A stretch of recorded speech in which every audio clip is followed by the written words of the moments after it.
Kinematics पर आर्यो problem 1.19 कीजिए। यहाँ गिवन है a point ट्रेवर्स half a circle of radius r is equal to 160 centimeter during time interval tau is equal to 10.0 second. Calculate the following quantities averaged over that time. A number है the mean velocity v, b the modulus of mean velocity vector mod of v vector means, and c में है the modulus of the mean vector of the total acceleration omega vector का mod if the point moved with constant tangential acceleration. ये condition given है। यहाँ पर जो particle है constant tangential acceleration से सर्कुलर पाथ में मूविंग है। जैसे यहाँ पर देखिए ये जैसे सर्कुलर पाथ है,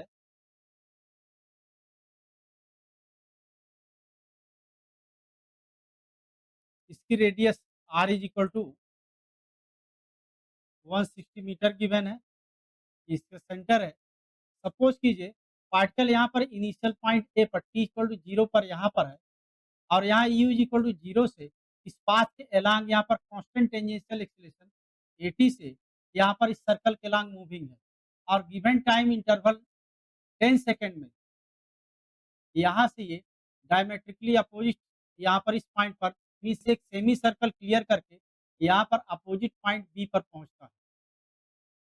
ठीक है, तो इस केस में क्या करना है, ए पार्ट है द मीन वेलोसिटी वी। यहाँ थोड़ा सा इस फिजिक्स की लैंग्वेज पर थोड़ा सा आपको देखना पड़ेगा। जैसे यहाँ पर बी पार्ट में क्या लिखा है, मीन वेलोसिटी वेक्टर। तो एक्चुअल में जो हम लोग वेलोसिटी पढ़ते हैं वो वेलोसिटी तो ये है और ये क्या है, जैसे सिंपल दिया मीन वेलोसिटी तो एक स्पीड है ये। ठीक है, यहाँ आपको स्पीड करना है थोड़ा सा, इस बुक पर ये बाहर की बुक है, ये ध्यान देना पड़ेगा लैंग्वेज की। तो यहाँ पर देखिए यहाँ से यहाँ तक इसकी एक स्पीड यहाँ पर देखिए तो एवरेज स्पीड क्या होगी,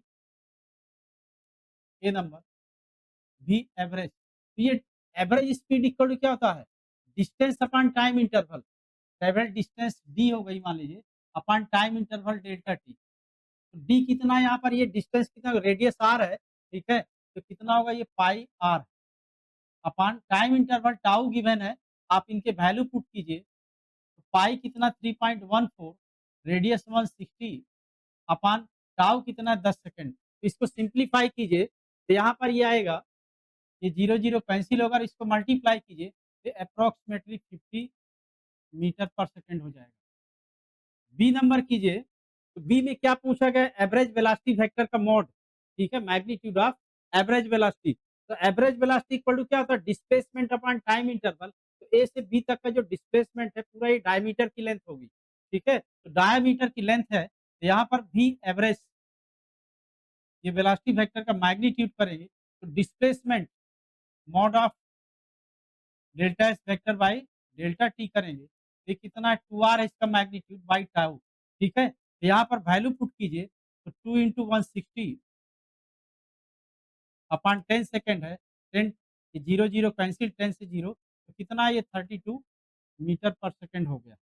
अब सी पार्ट देखिए तो सी पार्ट में क्या पूछा गया है, the modulus of the mean vector of the total acceleration. तो टोटल एक्सेलरेशन इक्वल टू क्या होगा, change in velocity upon time interval.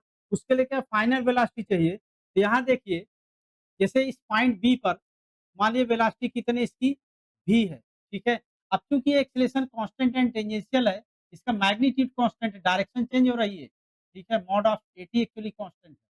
ठीक है, तो ये क्या पाथ के अलोंग है तो एक तरह से हम रेक्टिलिनियर जैसा ट्रीट कर सकते हैं। तो यहाँ पर सी पार्ट के लिए देखेंगे ये डिस्टेंस कितना है, एक तरह से डिस्प्लेसमेंट जैसा मान लेते हैं इसको सीधा करके। ठीक है, इसको सीधा करेंगे तो एक तरह से रेक्टिलिनियर मोशन जैसा हो गया। ठीक है, तो वहां पर आपने देखा है कि डिस्प्लेसमेंट इक्वल टू क्या होता है, S equal to initial plus final velocity by 2 into T. ठीक है, जब एक्सलेशन कांस्टेंट हो रेक्टिलिनियर में। ऐसे कुछ कंडीशन ये भी है कि चूंकि ये एक्सलेशन का ये कंपोनेंट टेंजेंशियल है और कांस्टेंट है तो यहाँ से यहाँ तक के लिए डिस्टेंस जो है ये पाई आर है। तो pi R is equal to initial velocity 0 है, फाइनल v है बाई 2 इंटू टाउ। ठीक है, तो यहाँ से फाइनल वेलोसिटी हो गई आपकी v is equal to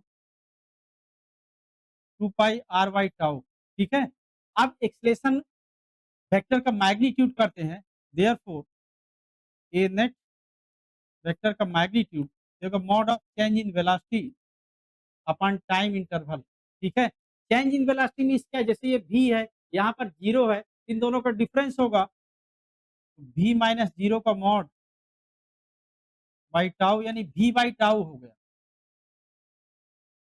v कितना आपके पास 2 पाई r बाई टाउ, तो यहाँ पर 2 पाई r बाई टाउ करेंगे, 2 पाई r अपॉन टाउ स्क्वायर हो जाएगा। आप वैल्यू पुट कीजिए, तो 2 इंटू 3.14 इंटू r रेडियस कितना 160 है, अपॉन टाउ कितना गिवन है आपको 10 सेकंड है, तो 10 का स्क्वायर यानी 100 हो गया। इसको यहाँ 0 से कट कर लिया, तो यहाँ मल्टीप्लाई कीजिए तो 16 इंटू 3.14 करेंगे, तो लमसम 50 होगा, 50 इंटू 200 हो गया, 100 बाई 10 करें तो क्या होगा?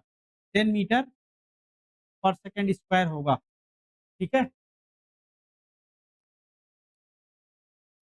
ये कोटा रैंकर क्लासेस का ऐप है, आप इसको गूगल प्ले स्टोर से डाउनलोड कीजिएगा। वहाँ पर आपको आइरिडो के इम्पोर्टेंट एंड सेलेक्टिव प्रॉब्लम के इस तरह के ईज़ी डिस्कशंस मिलेंगे। आप इनको सॉल्व कीजिएगा, वहाँ से इनकी स्टडी कीजिएगा। यहाँ पर बहुत सारा स्टडी मटेरियल पीडीएफ वर्ज़न में आप उनको देख सकते हैं, उनको पढ़ सकते हैं। Okay, thank you.